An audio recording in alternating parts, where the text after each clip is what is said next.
اہم خبر دیں آپ کو، پیٹرولیم مصنوعات کی قیمتیں ڈی ریگولیٹ کرنے کا معاملہ، آئل کمپنیوں کی ڈی ریگولیشن سے متعلق مخالفت اور دھمکی کام کر گئی۔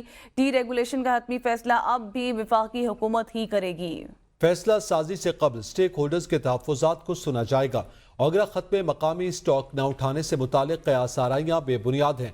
اہم خبر ہے، آپ کو آگاہ کر رہے ہیں کہ پیٹرولیم مصنوعات کی قیمتوں کو ڈی ریگولیٹ کرنے کے فیصلے کے حوالے سے جو دھمکیاں دی گئی تھیں اور ریفائنریز کے مالکان کی جانب سے وہ کام کر گئی ہیں اور وفاقی حکومت اس پہ فیصلہ کرے گی۔ تاہم فیصلہ یہ ہوا ہے کہ جتنے سٹیک ہولڈرز ہیں ان سب کو اعتماد میں لیا جائے گا، ان سے بات چیت کی جائے گی اور اس کے بعد یہ قیمتیں ڈی ریگولیٹ کی جائیں گی۔ یاد رہے کہ یہ قیمتیں ڈی ریگولیٹ کرنے کے حوالے سے پہلے ہی فیصلہ کیا جا چکا تھا، مگر اس کے بعد سٹیک ہولڈرز اور بالخصوص جو آئل ریفائنریز ہیں ان کی جانب سے باقاعدہ طور پر تحفظات کا اظہار کیا گیا اور حکومت کو یہ کہا گیا تھا کہ اگر ایسا کیا گیا تو وہ اپنا کاروبار چھوڑ کر چلے جائیں گے، ریفائنریز بند کر دی جائیں گی۔ اس دھمکی کے بعد یہ فیصلہ ہوا کہ سب کو اعتماد میں لیا جائے گا۔ مزید جانیں گے شاہد اجمل سے۔ جی شاہد اجمل، مزید تفصیلات سے آگاہ کیجیے گا۔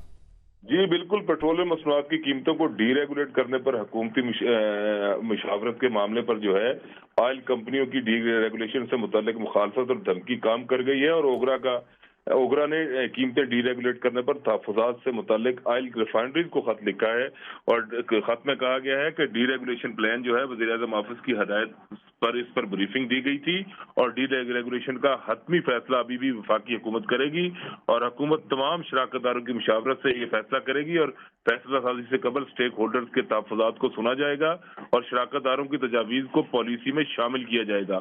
اوگرا کے خط میں کہا گیا ہے کہ اسی طرح کہ مقامی سٹاک نہ اٹھانے سے متعلق جو ہے وہ قیاس آرائیاں جو ہے بے بنیاد ہیں اور مقامی ریفائنری سے سپلائی خریدنے پر کوئی پابندی نہیں ہوگی۔ آئل ریفائنریز نے پیٹرولیم قیمتوں کو ڈی ریگولیٹ کرنے کی مخالفت کی تھی اور اس حوالے سے اوگرا کو خط لکھا تھا۔ جی صحیح، بہت شکریہ شاہد اجمل۔